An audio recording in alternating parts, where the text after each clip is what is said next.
Hi అన్న అందరికీ నమస్తే. మీ ఎంఎస్ కుమార్. వాళ్ళ లైఫ్‌లో ఏదైనా గట్టిగా సాధించాలి.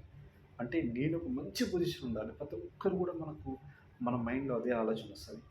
కానీ మనం ఏంది లైఫ్ ఏంది ఇలా గడిచిపోతుంది. మనకి ఎన్నో ప్రాబ్లమ్స్ వస్తుంటాయి. చాలా వరకు ప్రాబ్లమ్ వచ్చినప్పుడు మనం డిసప్పాయింట్‌లోకి వెళ్ళిపోతాం.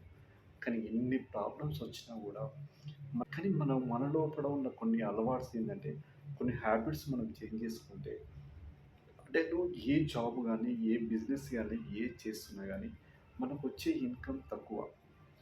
అంటే చాలా వరకు ఇప్పుడున్న సిట్యుయేషన్‌లో ఖర్చులు ఎక్కువైతున్నాయి. మనకి ఇన్‌కమ్ తక్కువ. అలాంటప్పుడు అంటే సేమ్ అదే సిట్యుయేషన్ గూడా మన పిల్లలకు గూడా నెక్స్ట్ గూడా సేమ్ అదే ప్రాబ్లమ్స్ వస్తుంటాయి. కానీ దీంట్లో కొంచెం ఏంటంటే మనం లైఫ్‌లో కొంచెం చేంజ్ చేసుకోవాలి. నీకొచ్చే ఇన్‌కమ్ నుంచి కనీసం ఒక 20% ఎప్పుడైతే నువ్వు సేవ్ చేసుకుంటావో, అంటే సేవ్ చేయడం స్టార్ట్ చేస్తావో, ఆ 20% మాత్రం ఎప్పుడు కూడా ఖర్చు చేయదు.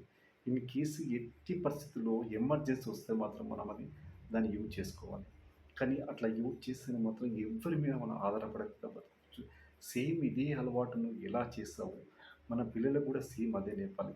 కానీ చాలా వరకు మన మైండ్ సెట్ ఏముంటదంటే మన ఫ్రెండ్స్ మనకు తెలిసిన వ్యక్తిని ఎవరైనా అడుగుతాం. అతను ఇయ్యకపోతే ఏం చేస్తామంటే మన మైండ్ ఏమవుతదంటే ఇతను నాకు హెల్ప్ చేయలేదు. ఇతని దగ్గర ఇది ఎప్పుడు ఏమైనా అడిగినా గూడా మనకంటే అతని ప్రాబ్లమ్ ఎలా ఉందో మనకు తెలీదు గదా! అంటే మనం ఏందంటే ఈ వ్యక్తి స్వార్థపరుడని జెప్పేసి మనం ఆలోచిస్తాం. కానీ ఎప్పుడైనా గూడా ప్రతి ఒక్కరి గూడా ఆలోచన ఏందంటే అతని ప్రాబ్లమ్ ఎలా ఉందో మనకు తెలీదు గదా! మనం అడగంగానే ఇవ్వాలని జెప్పేసి గ్యారంటీ ఏం లేదు గదా! మనం కూడా లైఫ్‌లో ఎవ్వరి మీద గూడా మనం ఆధారపడి బతకకుండా బతకాలంటే నీకొచ్చిన ఇన్‌కమ్ నుంచి కనీసం ఒక 20